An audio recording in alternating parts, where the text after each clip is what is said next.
வணக்கம் நண்பர்களே, நம்ம சேனல்ல உள்ள வீடியோஸ்லாம் பாருங்க. பிடிச்சிருந்தா மறக்காம கீழ இருக்க சப்ஸ்கிரைப் பட்டனை பிரஸ் பண்ணி சப்ஸ்கிரைப் பண்ணிக்கோங்க. அப்போதான் நாங்க போடுற வீடியோஸ் உங்களுக்கு உடனுக்குடன் வந்து சேரும். அது மட்டும் இல்லாம பக்கத்துல இருக்க பெல் ஐகானையும் வந்து கிளிக் பண்ணிக்கோங்க. அப்போதான் நாங்க போடுற வீடியோஸ் உங்களுக்கு நோட்டிபிகேஷன் பார்ல உடனுக்குடன் வரும். சரி வாங்க இந்த வீடியோக்குள்ள போகலாம். இந்த வீடியோல ராஜநாகம் பத்திய சுவாரஸ்யமான 10 விஷயங்களை பார்க்க போறோம். வாங்க வீடியோக்குள்ள போகலாம்.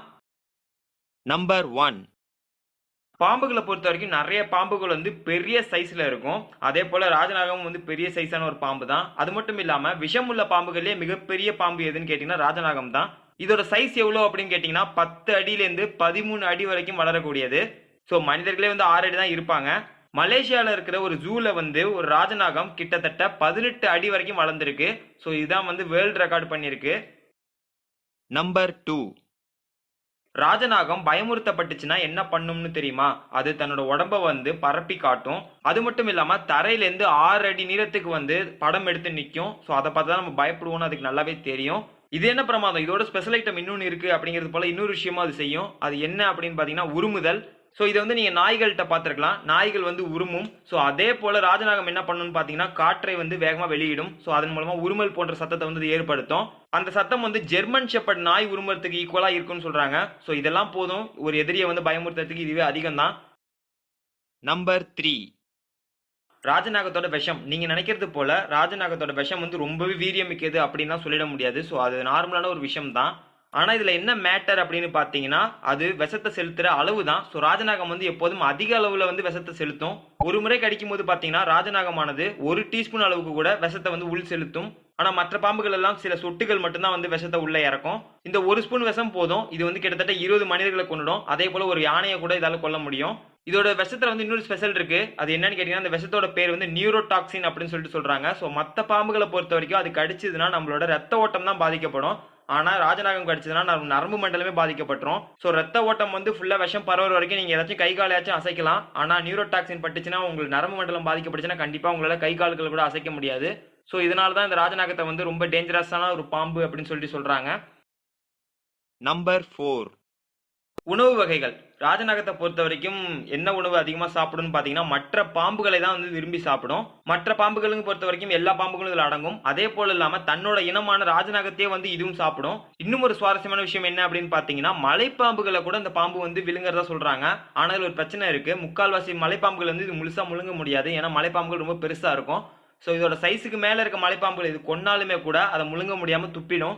இது மட்டும் இல்லாம பெரிய பெரிய பல்லிகள், அப்புறம் வந்து எலிகள், அப்புறம் முட்டைகளை கூட இந்த பாம்புகள் வந்து விரும்பி சாப்பிடுறதா சொல்றாங்க. நம்பர் 5.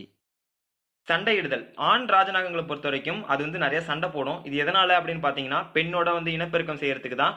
இந்த சண்டை எப்படி இருக்குன்னு பாத்தீங்கன்னா ஒரு ரெஸ்லிங் மேட்ச் மாதிரியே நடக்கும். ஸோ 2 பாம்புகளும் ஒண்ணுக்கு ஒண்ணு பின்னி வந்து கீழே விழுந்து சண்டை போடும். இதுல யார் வெற்றி பெறுவாங்க அப்படின்னு பாத்தீங்கன்னா ரெஸ்லிங்ல பின்னிங் அப்படின்னு சொல்லிட்டு சொல்லுவாங்க. ஸோ நம்பர் கவுண்ட் பண்ணுவாங்க. ஸோ அது வரைக்கும் வந்து ஆப்போனன்ட் வந்து தரையில அழுத்தி பிடிச்சிருக்கணும். ஸோ அது போன்று இதுலயும் வந்து நடக்கும். இதுல தோல்வி விட்டுற பாம்பு வந்து ஆட்டோமேட்டிக்கா தன்னால பிரிஞ்சு போயிடும். ஸோ ஜெயிச்ச பாம்பு தான் வந்து இணை சேரும். ஆனா இந்த சண்டையில வந்து ஒரு முக்கியமான விதிமுறை ஒன்று இருக்கு. அது என்னன்னு பாத்தீங்கன்னா விஷத்தை வந்து பயன்படுத்தக்கூடாது. நம்பர் 6.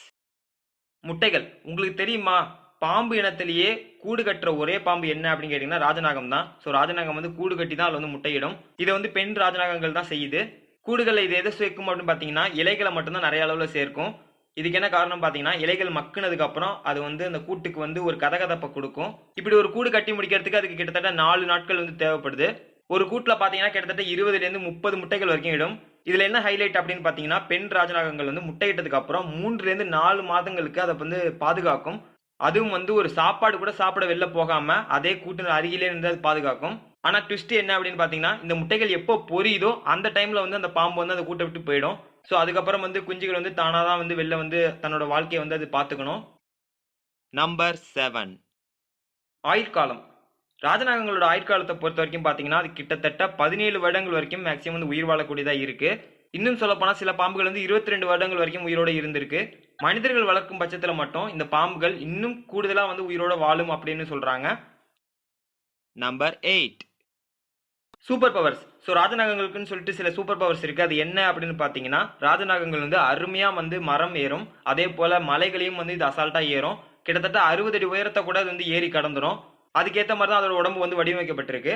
அது போல இன்னொரு விஷயம் என்னன்னு பார்த்தீங்கன்னா நீச்சல் அடிக்கிறது. ஸோ ராஜநாகங்கள் வந்து பிரமாதமாக நீச்சல் அடிச்சு வந்து நீந்தி போகும். இதுவும் வந்து இதுகிட்ட இருக்க ஒரு சூப்பர் பவர் தான். நம்பர் 9. ராஜநாகங்கள் தான் ஆபத்தான உயிரினம் அப்படின்னு சொல்லியாச்சு. ஆனா அந்த ராஜநாகத்தையும் வந்து கொல்றக்கூடிய நிறைய விஷயங்கள் வந்து இருக்கு. அது என்னென்ன அப்படின்னு பாத்தீங்கன்னா முதலைகள், அதே போல ராணுவ எறும்புகள், அப்புறம் கீரிப்பிள்ளைகள். இது எல்லாமே வந்து சிறிய வகையிலான ராஜநாகங்களை வந்து கொன்னுடும். இதுல கீரிப்பிள்ளைகள் மட்டும் பெரிய ராஜநாகங்களையும் கூட அட்டாக் பண்ணி சாகடிக்கக்கூடிய அளவுக்கு சக்தி கொண்டதா இருக்கு. இதுக்கு என்ன காரணம்னு பாத்தீங்கன்னா கீரிப்பிள்ளைகளுக்கு வந்து இந்த விஷம் ஏறாத அளவுக்கு அதோட உடலமைப்பு வந்து மாற்றி அமைக்கப்பட்டிருக்கு. நம்பர் 10.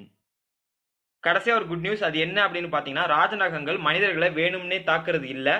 ராஜநாகங்களை பொறுத்த வரைக்கும் அது மனிதர்கள் இருக்கிற இடத்துக்கு பக்கத்துல கூட வராது. இது மட்டும் இல்லாம ராஜநாகங்கள் வந்து விஷத்தை செலுத்தாமையும் வந்து அதால கடிக்க முடியும். ஸோ இது வந்து உயிரினங்களை வந்து பயமுறுத்துறதுக்காக மட்டும் பண்ணும்.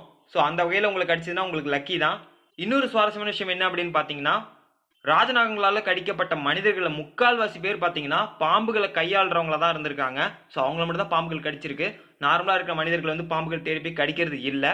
ஓகே ஃப்ரெண்ட்ஸ், ஒருவேளை இப்படி ஒரு அற்புதமான உயிரினத்தை உங்களோட நாட்டு பகுதியிலோ வீட்டுகள்லையோ நீங்கள் பார்த்தீங்கன்னா கண்டிப்பாக அதை அடித்து கொள்ளாதீங்க. ஸோ அதை வந்து பிடிச்சு செல்வதற்கான வனத்துறையிடம் வந்து கால் பண்ணி அதை வந்து பிடிச்சிட்டு போக சொல்லுங்கள். ஏன்னா இந்த வகை உயிரினங்கள் வந்து ரொம்ப அழியிற நிலைமையில இருக்கு. இந்த வீடியோ உங்களுக்கு பிடிச்சிருந்தா கண்டிப்பா நம்ம சேனலுக்கு சப்ஸ்கிரைப் பண்ணுங்க. இந்த வீடியோ கண்டிப்பா லைக் பண்ணுங்க. உங்க ஃப்ரெண்ட்ஸோட ஷேர் பண்ணுங்க. இது நம்மளோட சேனல்.